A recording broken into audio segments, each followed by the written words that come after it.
So what is going on, guys? Welcome to a brand new episode. In today's episode, we're going through a Land Cruiser 200 series. I'm actually doing a shock replacement, and so I'll just take you through that. This vehicle's shocks are all totally shot. Common thing with the 200 series, not the hydraulic ones, not the ZX versions. These are just the standard gas shocks, and I got a bunch of them. That came out to about $500 for a set of 4 of them, and we're gonna put them on today. So hope you like, and if you do, hit like, subscribe, comment down below, and enjoy.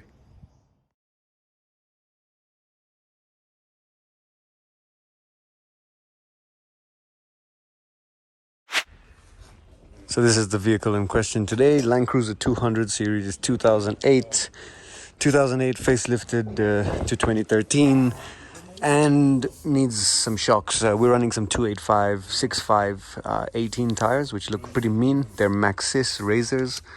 I think they look really nice. So we're gonna get the shocks replaced today. It's got all leaking shocks, running really rough, but I love this 2013 look.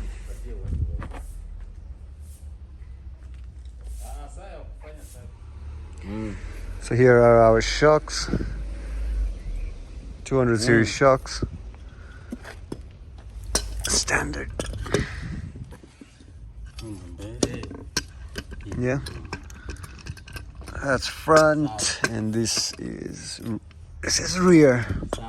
Of course, they come with brand new bushings, so that'll also help make the car ride better. That's front, that's rear. So this is a vehicle that I've been getting, back to functioning properly. Meaning it's been functioning just fine, just crossing over 100,000 kilometers. But it's got staggered a bit longer oil changes, and engine was really dirty, and a bunch of other dirt. So first step was getting this cleaned, and this just looks unbelievable now. So that was the first step. You can see everything, there was dust and dust covering all this, and there were webs here. So it's much better, and even running better with just a good old engine clean. It's missing a few clips, which I have got, and we'll replace those as well. This is of course the 2UZFE motor, the same one in my 100 series. But they tuned this one up, of course, to 285 horsepower, and it's quite a powerful one actually. And it's got a timing chain instead of a timing belt.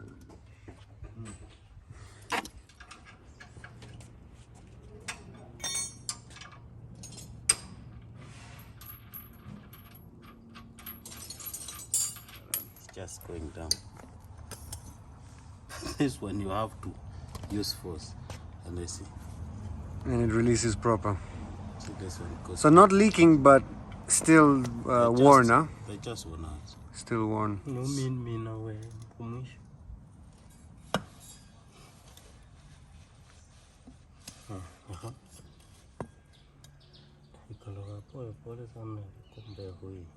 Hata kupeleka chini na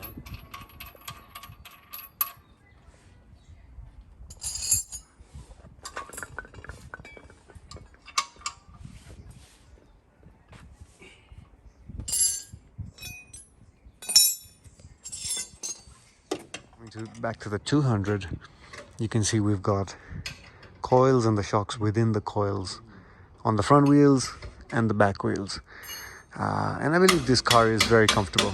This particular one is not a ZX, this is the normal version, so it's running the normal shocks and everything, which I think is a great setup.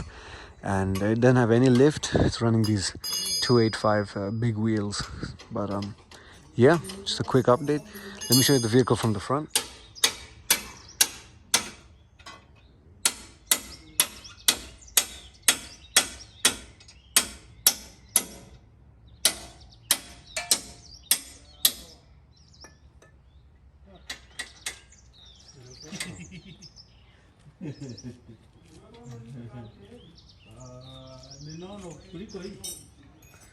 One thing I did like about the 200s, and I would have liked on my 100, is of course what they did with the tailgate. You get the storage where this part opens up into a toolbox, and you have another one here.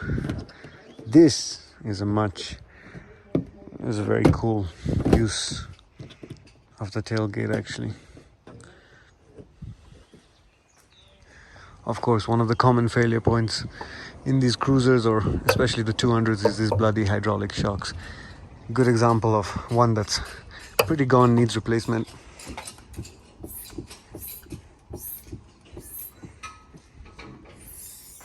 Just has no weight whatsoever.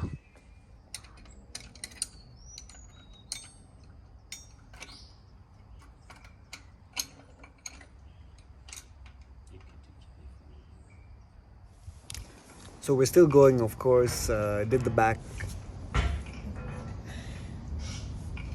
ones, and now handling the front. Actually, the front, the shock is inside the coil, so it's a bit tougher to get out, whereas the back, you just install it. It's just bolt in and bolt out. So handling the front now, and I'll take in a quick drive and let you know what the difference is of the ride quality, because I know how this car was riding. And actually, we just took out the left front shock. That one is leaking quite a bit. So that one was totally done.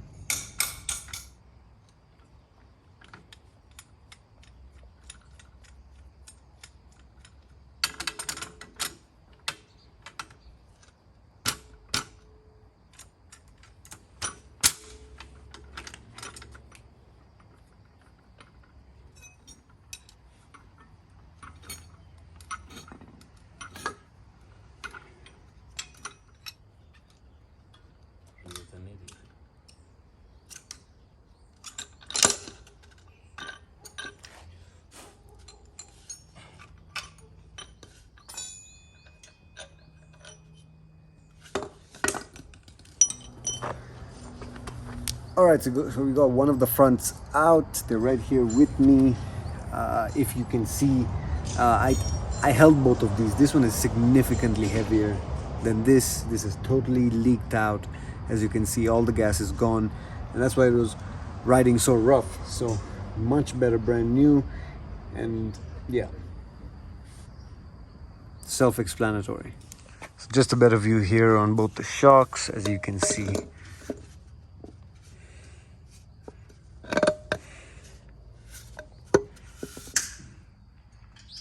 This is very clearly blown out, absolutely blown out. And here is our new one. These are the front ones.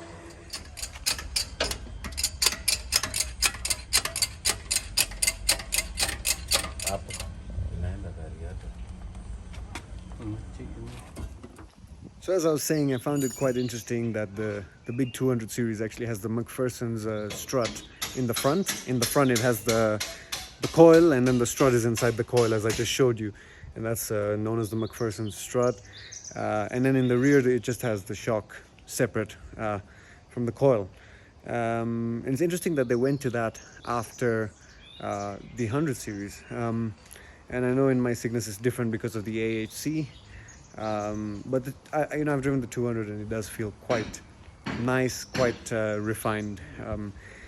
Without the AHC, without the AHC system, this 200 series is just normal, conventional springs and shocks, and I actually quite like this kind of setup. So yeah, that was quite interesting. We're just rounding up the day now, just closing up, and yeah.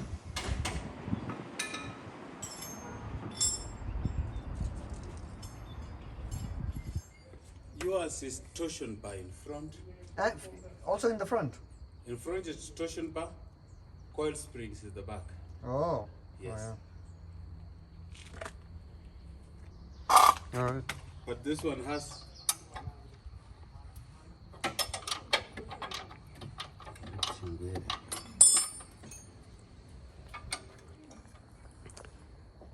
Alright guys, so as we continue on the other side, putting in the shock, I'm seeing some more differences between the 200 and my trusty Cygnus, the 100 series. As I said, the 200's got the McPherson strut in the front, and then in the rear you have just normal coils, whereas my 100 series, I know I have the AHC system, and I've got coils in the back, and in the front is held up by torsion bars, and you've got a hydraulic ram as well.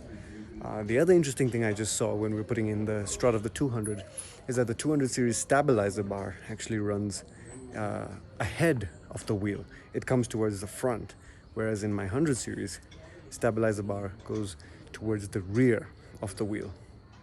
So that's another interesting difference. Maybe it's because the 200 series has the KDSS, so they needed the space for the KDSS module or something like that.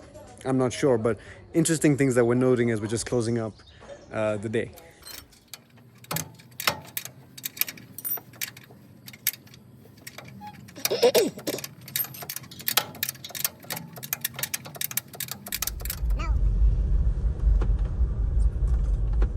So we're just testing the 200 out now. Actually, it feels much smoother, of course, with the new shocks. This car, of course, as I showed in previous clips, the shocks were pretty worn. In fact, the front shocks were totally leaking, and the responsiveness of them. So the car feels much smoother now. You can feel a lot less of the road, actually. You're still on a bigger tire, a 285 65 18, so it still is more rigid than, of course, running a stock size, which is I believe 285 60 18. But it drives a hell of a lot better, much more stable on the road, and it just feels how this car is supposed to feel, which is really good on the road because of how, especially the suspension setup with the McPherson struts in the front and the coils in the back. And as I said, this is not running on any hydraulics, so just for a normal setup, this car runs pretty smooth.